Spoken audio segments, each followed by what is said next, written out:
All right, good morning, everybody. It is Thursday, April 20th, and at 10 a.m. Welcome to this week's installment of the Long Coffee Break series. My name is Jeff McBride, and I am one of our VRV specialists here at Long.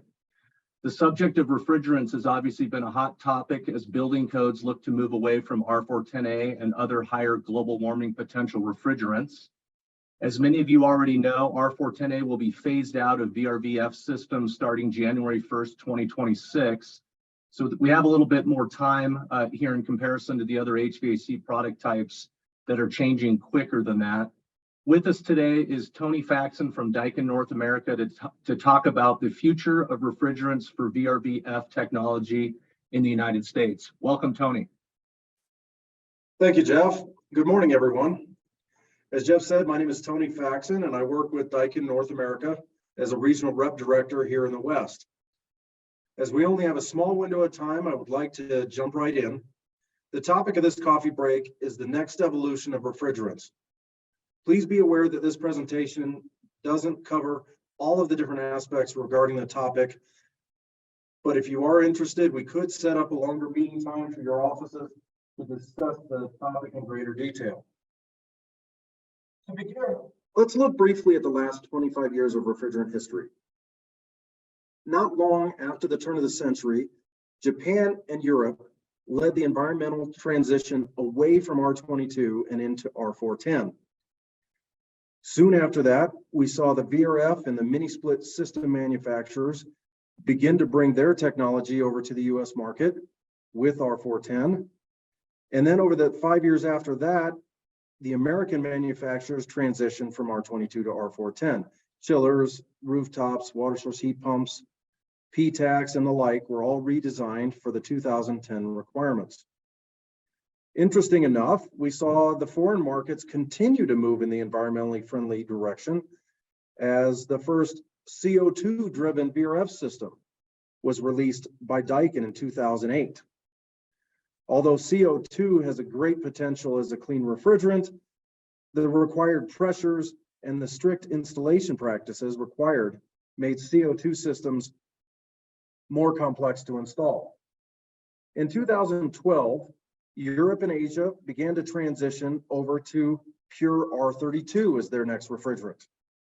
From 2012 to 2019, there was a major push overseas toward R32 as the market grew. Now we find ourselves here in the US going through the transition away from R410A toward lower GWP refrigerants. Right now, R32 and R454B are leading the push with others eyed for the future. Now, from 2012 to 2021, Daikin and over 50 other manufacturers and OEMs built up the R32 market outside the US. The primary push, like we are seeing here in the US, was toward refrigerants with a lower GWP. As most of the world's environmental packs have been targeting a GWP less than around 750, R32 with a GWP of 675 was a good fit. Definitely over R410 with a GWP of 2100. Secondary benefits of R32 were higher efficiencies in R410, about 12%, about 10% more thermal capacity. Now, R410A is a 50-50 blend, 50% R32, 50% R125. So there are actually many similar properties to pure R32. Both are HFCs, boiling temperatures very close, ODP of 0 for both are non-toxic, same relative pressures.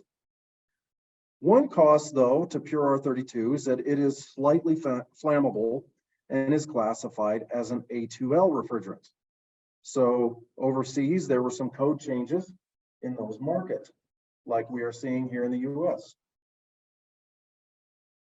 Along with the 67% lower GWP, other benefits with R32 over R410 were the 77% lower CO2 equivalent emission value.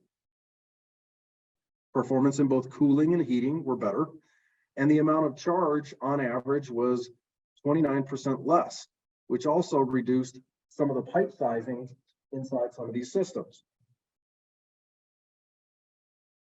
Now, with regard to the flammability classification, you can see in the chart that pure R32 is only one level above being considered non-flammable and is on the non-toxic side.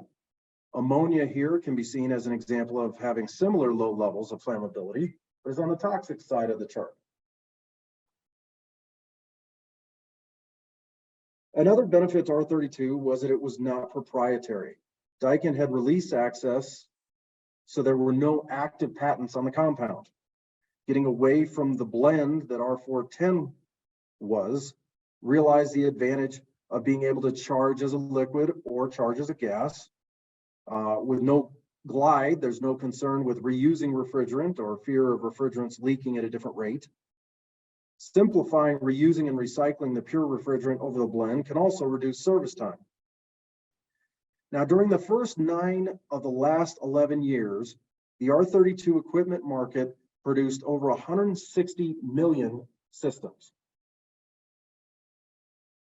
So now we come to the US market, now making its refrigerant changeover here in 2023.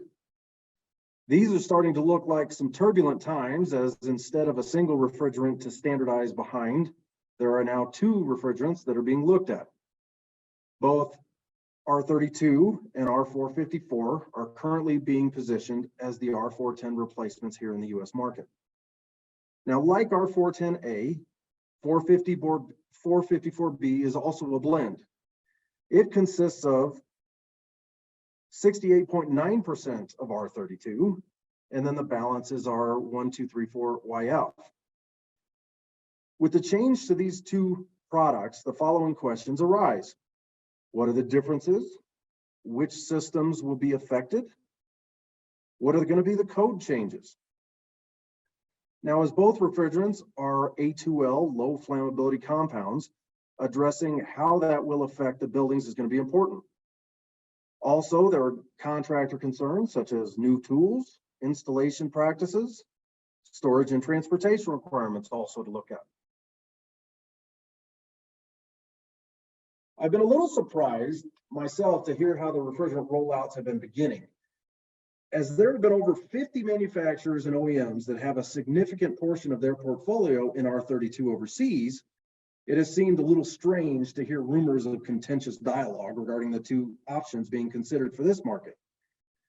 Now, you can see here examples of manufacturers looking at, say, one option for rooftops and the other options for chillers and heat pumps. Some may be staying with R32 overseas and then going with redesigned R454 systems here in the US.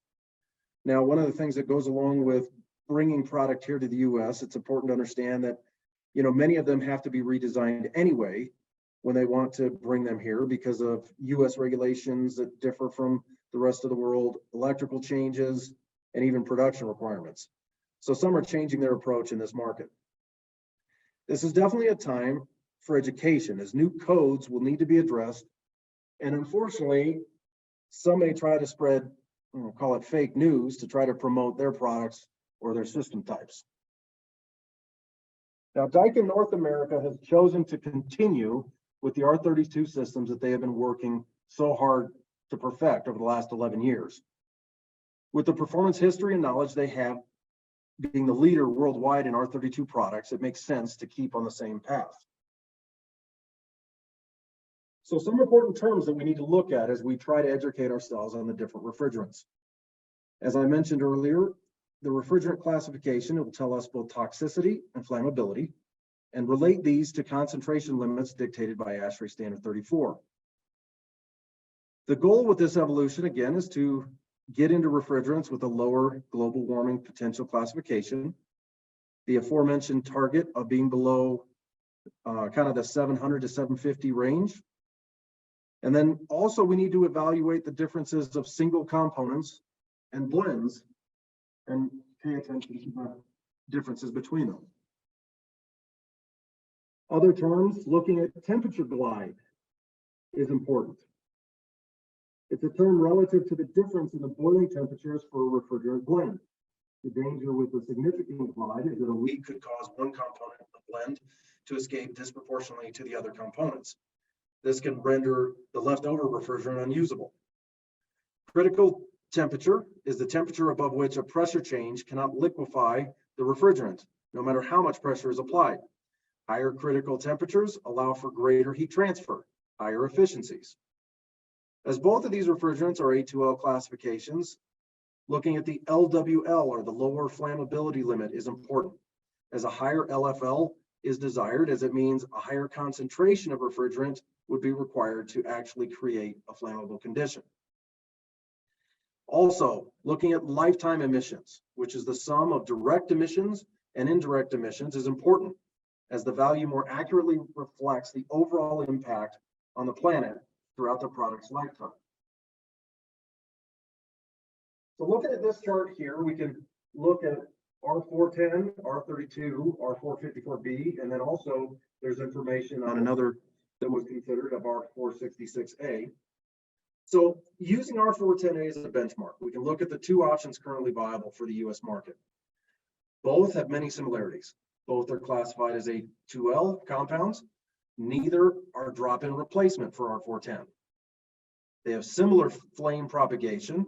Both have GWP lower than the 750 benchmark. They have the same critical temperature. Both have higher efficiencies than R410A. They have very similar total emissions. Now, there are some differences though. R32 is obviously 100% R32, and it's not a blend. R454B is a blend of about 70% R32, and the rest being 1234YF. R32 has been used worldwide since 2012 and has, like I said, over 160 million system installed base. R454B is a new refrigerant to the commercial and the residential HVAC market. As a pure compound, R32 can be charged as either liquid or a gas. R454B will need to be charged similar to R410 as a liquid. But overall, these components are a step in the right direction over R410A. So here's an important graph that shows how the move to R32 and R454B is a step in the right direction over R410. You can see that both the lifetime emissions from an HVAC system for both refrigerants will be significantly reduced over R410. So now let's talk briefly about VRF systems, which has been a hot topic.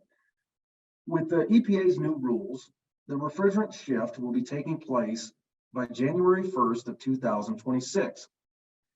R410 can be used in VRF systems manufactured or imported until that date, and then there is a 1-year grace period for the sale of those systems that are either manufactured or imported.